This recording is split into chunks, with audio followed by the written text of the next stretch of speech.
सोमवार है, आपका समाज बड़ा गरीब है, दिहाड़ी तोड़कर जाएगा तो ठीक नहीं है। आप 21 को कर दीजिए।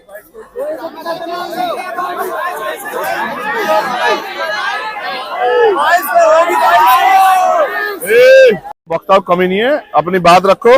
22 तारीख को जंतर मंतर पे हमारी दिल्ली की यूनिट ने एक संविधान सभा रखी है। क्या रखी है?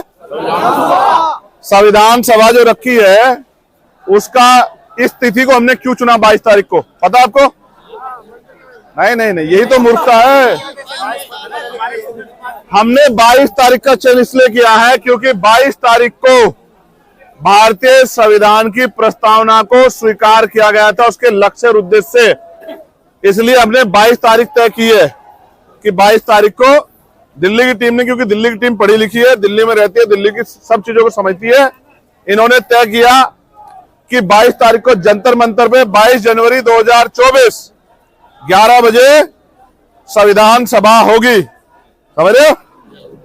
जैसे एक संविधान सभा होती ना जिसमें संविधान की प्रस्तावना स्वीकार हुई, आज तो लोग संविधान को निगलने पे लगे हैं।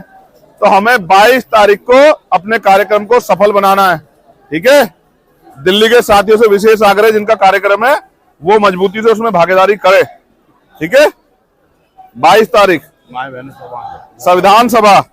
समय क्या है? जगह क्या है? तारीख क्या है? अब मैं आग्रह करूंगा, जैन साहब हमारे बीच हैं। जैन साहब कहाँ हैं? इधर।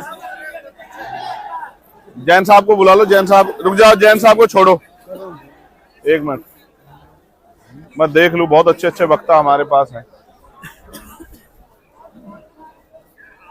कोई सीनियर अपनी बात रखेगा क्या? सीपी सिंह जी है। सीपी सिंह जी कहाँ है?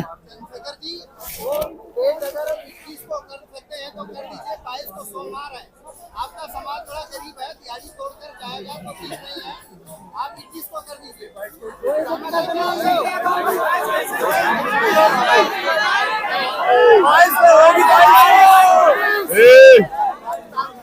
किसको कहा उन्होंने?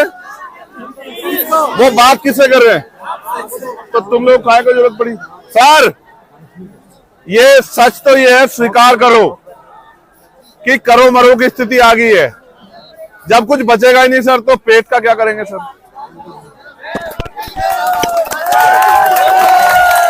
सर ये देखिए ना, ये है, देखिए सर, गोली देख रहे हैं सर?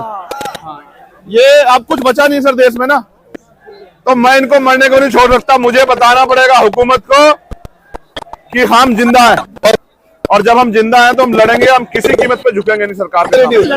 तो 22 तारीख सर हमने तय कर दी है। एक दिन परिवार में कोई शादी ब्याह हो तो छुट्टी रखते हैं ना सर, आएंगे, चिंता करनी सर।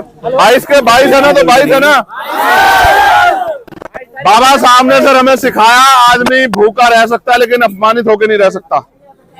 इस देश में हमें अपमानित करने की तैयारी चल रही है, और वो ये सोचते हैं, देखिए 90 का दशक था और मान्यवर काशीराम साहब और मुलायम सिंह जैसे नेता थे इस देश में। सारी लहरें, सारी दरारें रोक के जो है ना, उन्होंने साबित किया था कि वैचारिक शक्ति, विचार की शक्ति, बाबा साहब का आंदोलन जिंदा है। अभी उनका खून होने के नाते हम लोग इतने कमजोर नहीं है सर, और हमारी शक्ति को दिल्ली जानती है। जब हम आते हैं तो दिल्ली का कार्यक्रम है, हम बाहर के लोगों को नहीं बुला रहे हैं। जब हम आते हैं पूरी ताकत से। जिन लोगों ने 24 घंटे 7 दिन समाज पे देने हैं, वो एक दिन में थोड़े पीछे हट रहे हैं सर। मैं आपसे आग्रह करूंगा, आप 12 बजे तक काम कर जाइएगा। 12 से 4 कार्यक्रम है, 11 बजे हमारे लोग आ जाएंगे, हम अच्छे से बुलाएंगे वहां। ठीक है? अब मैं आग्रह करूंगा, कोई है हमारे यहाँ मजबूत से वक्ता? मैं आग्रह करूंगा, मैं ओम प्रकाश जी से, ओम प्रकाश जी जो मेरठ से हमारे साथी हैं, बहुत वरिष्ठ हैं, वो आए और अपनी बात रखें। और मैं आग्रह करूंगा मेरे भाइयों, अगर आप मेरी बात भी नहीं मानोगे तो सब खराब हो जाएगा। जैसे मैं बैठूंगा ऐसे आप भी बैठ जाओ। मैं जमीन पे नहीं बैठा था क्या वहां? मुझे शर्म लगी है कोई? फिर जब मुझे शर्म नहीं लग रही, आप लोग काहे की शर्म मान रहे? बैठ जाओ।